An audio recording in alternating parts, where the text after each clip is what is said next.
ఈ రోజున కొన్ని మేకలు జంతువులు అన్నీ కూడా కొంత గడ్డి తింటది, కొన్ని ఆకులు తింటాయి. అన్ని ఏ ఆకు పడితే ఆ ఆకు తిందు. పొగాకు అనేది అయితే అసలు ఏ జంతువు తిందండి, ఈవెన్ కుక్క పంది కూడా తినదు. కానీ మనిషి ఈ రోజు దానికంటే దారుణం అయిపోయాడండి.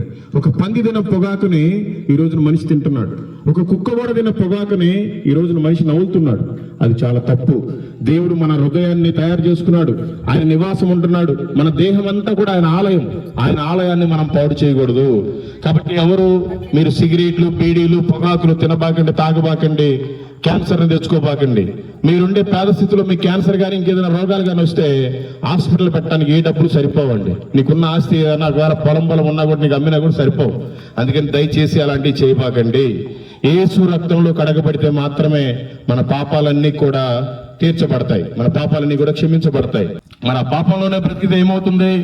రోమిలికి రాసిన పత్రిక 6వ అధ్యాయము 23వ వచనం, ఏలయనగా పాపం వలన వచ్చు జీతము మరణము. మరి ఆ మరణం నుండి తప్పించడానికి ఆయన చనిపోయాడు. రోమిలికి రాసిన పత్రిక 5వ అధ్యాయం 8వ వచనంలో, అయితే దేవుడు మన ఎడల తన ప్రేమను వెల్లడిపరుచున్నాడు. ఎట్లనగా మనం ఇంకనూ పాపులమై ఉండగానే క్రీస్తు మన కొరకు చనిపోయెను. మనం ఇంకా ఇప్పటికీ పాపంలోనే ఉండగానే యేసుక్రీస్తు మన కోసమే చచ్చిపోయాడండి. మంచి వాళ్ళ కోసం ఆయన చనిపోలేదు, పాపంలో ఉండే వాళ్ళ కోసమే చనిపోయాడు. పాపం ఎవరు చేశారు? కొంతమంది చేశారా? కాదండి. మానవుడిగా పుట్టిన ప్రతి మనిషి పాపేనండి, పుట్టుకతోటే పాపి. ఆ పాపంలో ఉండగానే ఆయన వచ్చి మన కోసం చనిపోయాడు. ఆయన కనుక నమ్మితే మన పాపాలన్నీ క్షమించబడతాయి.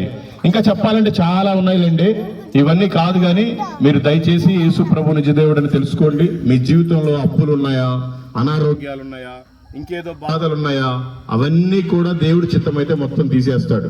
ఏదో నాకు దేవుడు అప్పులు తీరుస్తాడని దేవుడు నమ్ముకోవద్దు. ఏదో నాకు తలనొప్పి వస్తుంది, జ్వరం వస్తుందని దేవుడు నమ్ముకోవద్దు. మనం చనిపోయిన తర్వాత మన దేహం నరకంలో కాలిపోకుండా ఉండటానికే మనం దేవుడు నమ్ముకోవాలి. ఆయన తప్ప వేరొక దేవుడు ఎవ్వరూ లేడండి, ఇది సత్యం.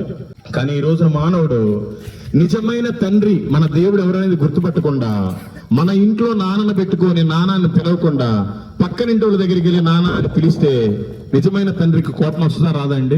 ఈ రోజున దేవుడికి అదే కోపం వస్తుందండి. నిజమైన దేవుడు ఎవరో తెలుసుకోకుండా 33 కోట్ల మందిగా తయారు చేసుకొని మనకు నచ్చిన పేర్లు, మనకు నచ్చిన బొమ్మలు పెట్టుకొని మనం నమ్ముకుంటున్నాం. అది చాలా తప్పండి. దానివల్ల ఎటువంటి ఉపయోగం ఉండదు.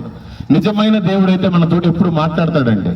పిలిస్తే పలికే దేవుడు యేసుక్రీస్తు అంటే ఏదో ఒక విగ్రహం కాదండి, ఆయన ఆత్మస్వరూపి.